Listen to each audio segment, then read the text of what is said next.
salut Sam! Change de vitesse Max, t'es en train de gaspiller toute ton énergie là! Ah c'est beaucoup mieux! Attention! Ouais. On va pas dire que tu conduises de façon intelligente toi. Comment ça?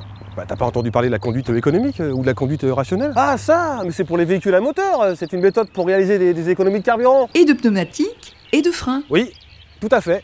C'est un style de conduite parfaitement adapté à la technologie moteur. C'est pour ça qu'il faut bien connaître sa monture. Mais c'est aussi conduire en sécurité tout en optimisant sa vitesse commerciale. Conduire intelligemment quoi. Et c'est aussi bon pour l'environnement. Ça permet de réduire les émissions de gaz à effet de serre et également de réduire le bruit du véhicule. Mais ça n'est pas si vilain que ça à appliquer lorsqu'on a 40 tonnes à déplacer. Hein. Alors par contre, sur un vélo, c'est plus facile. Oui, je sais Sam, hein, c'était juste pour expliquer. Hein. Oui, c'est ce qu'on dit, oui. Oh non, vous n'allez pas recommencer les frangins. Expliquez-moi plutôt ce qu'est l'énergie. Parce que pour conduire intelligemment, il faut tout d'abord éviter de gaspiller son énergie. Si je me rappelle bien, en physique, l'énergie, c'est la capacité d'un système à produire un mouvement, ou de la lumière, ou de la chaleur. Oui, Max. Et l'énergie est l'un des concepts de base de la physique. Grâce à une propriété fondamentale, le principe de conservation de l'énergie. Ah oui, on ne peut pas créer d'énergie. Ni la faire disparaître d'ailleurs. C'est ça, on peut simplement transformer une forme d'énergie en une autre. Par exemple, les réactions chimiques dans les muscles permettent de les faire bouger, et donc de se déplacer. Donc, le muscle transforme l'énergie chimique en énergie mécanique, puis en énergie cinétique. En énergie cinétique? Oui, c'est l'énergie d'un corps en mouvement, on peut l'associer à la vitesse. Plus on va vite, plus on a d'énergie cinétique. D'accord. Mais puisqu'on ne peut pas créer d'énergie, d'où vient l'énergie consommée par les muscles? Elle vient de notre carburant, c'est-à-dire des aliments que nous mangeons.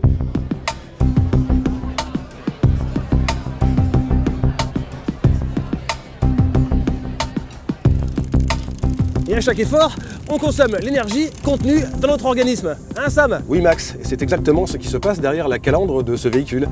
Le moteur fonctionne également grâce à une réaction chimique qui utilise de l'air et du carburant. C'est la combustion de ce mélange qui provoque le déplacement du piston. En descendant, il fait tourner le vilebrequin qui va, à travers une transmission mécanique, faire tourner les roues, ainsi qu'un alternateur qui va produire de l'électricité.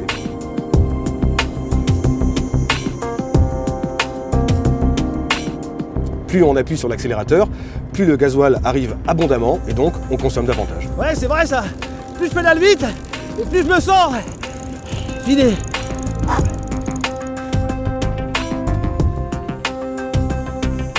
Donc, le carburant est la seule énergie que l'on peut utiliser pour faire avancer ce véhicule. La seule, oui, si le véhicule est à l'arrêt. Ah, et s'il est en mouvement? Alors dans ce cas, on peut utiliser l'énergie cinétique. Dès qu'on lève le pied de l'accélérateur, l'injection est coupée. On ne consomme plus de carburant du tout, mais le véhicule continue toujours à avancer. C'est l'énergie cinétique, la masse du véhicule en mouvement qui fait avancer le véhicule. Et plus le véhicule est lourd, plus l'énergie cinétique est importante, car l'énergie cinétique dépend de la masse et de la vitesse. Par exemple, Sam, si je roule à la même vitesse que toi, et qu'on lâche tes pédales en même temps, je vais m'arrêter bien avant toi. Oui Max, je vais parcourir une distance 10 fois plus grande que toi. Et c'est le chargement du véhicule qui le fait avancer. Ah bon? Mais pourtant, un poids lourd chargé pèse 1000 fois plus qu'un cycliste, alors il devrait parcourir une distance 1000 fois plus grande. Ouais, ça serait vachement bien ça. Mais ce que tu oublies, ce sont les frottements ainsi que la résistance de l'air. Et oui, moi j'ai très peu de frottements, une chaîne et deux roues fines, donc très peu de contact au sol. Ouais, ce n'est pas le cas d'un poids lourd, avec sa transmission mécanique qui engendre des frottements et ses 12 pneus larges qui offrent une forte résistance au roulement.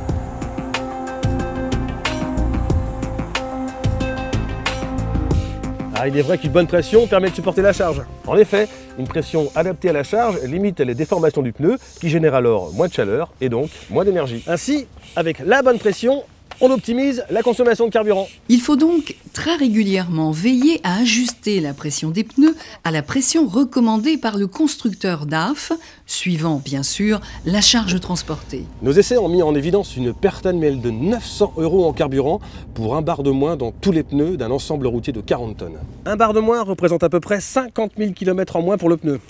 Et ça, c'est pas rien. Réduire les frottements, ok. Mais qu'en est-il de la résistance de l'air ? Quand on cherche à rendre un camion le plus aérodynamique possible, chaque détail a son importance. Ah oui! Il faut bien vérifier la tension de la bâche! Évidemment. Et il faut bien régler les déflecteurs et les extensions latérales. Il faut également utiliser les accessoires électriques avec raison. Cette affirmation fait aussi appel à la physique élémentaire. Il n'y a pas de source d'électricité sans énergie et la seule énergie à bord de votre véhicule, c'est le carburant. Allumer les feux par exemple fait consommer plus de carburant que de rouler feu éteint. En effet, Sam, je dois forcer davantage sur les pédales pour avancer à la même vitesse. Et les rampes de feu supplémentaires installées sur la cabine non seulement font consommer plus d'électricité, mais en plus jouent un rôle non négligeable sur l'aérodynamisme du véhicule et peuvent augmenter la consommation de 10%. Donc, tous les appareils électriques à bord, tels que la radio, les essuie-glaces et la climatisation, participent à faire consommer plus. Oui, bien que la plupart de ces accessoires soient des éléments de sécurité imposés par le code de la route. Certains, comme la climatisation, ne le sont pas. Donc, dans la chasse au gaspillage, la climatisation est l'un des grands ennemis. Mettre la clim en marche se solde facilement par 2% de consommation de carburant en plus. C'est vrai, et fatalement la météo joue un grand rôle dans l'économie de carburant. Que ce soit la pluie Ou le vent, il n'y a pas de solution miracle, faudrait ralentir. Mais bon. Dommage.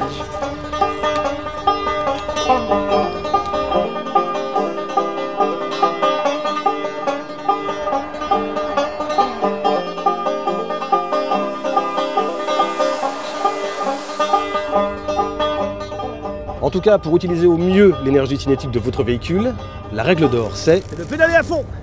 Il faut anticiper. Appuyer sur l'accélérateur n'est pas une démarche systématique, c'est une décision ponctuelle et réfléchie. Anticiper? Oui, il convient de prévoir ou de s'apercevoir suffisamment tôt des ralentissements afin de ne pas avoir à freiner ou à décélérer trop brusquement. Ah oui, c'est vrai que utiliser les freins génère des frottements, donc de la chaleur, donc de l'énergie.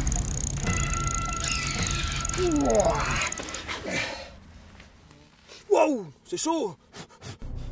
Ok, alors si j'ai bien compris, en freinant trop tard, on freine trop fort et on gaspille toute l'énergie cinétique acquise au lieu de l'utiliser pour rouler sans consommer une goutte de carburant. Et on use les freins et on risque de griller les stops. Alors qu'en observant et en respectant simplement la signalisation, vous allez pouvoir décélérer jusqu'à la bonne vitesse, bien avant l'obstacle.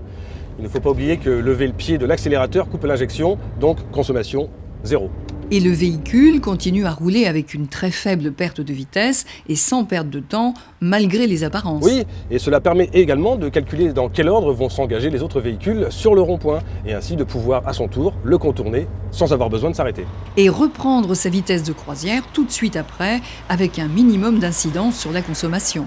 Un bon ralentissement bien anticipé doit vous permettre d'arriver au point d'arrêt presque sans avoir à utiliser des freins. Finalement, anticiper, c'est adapter constamment sa conduite à l'environnement en gardant toujours une distance de sécurité.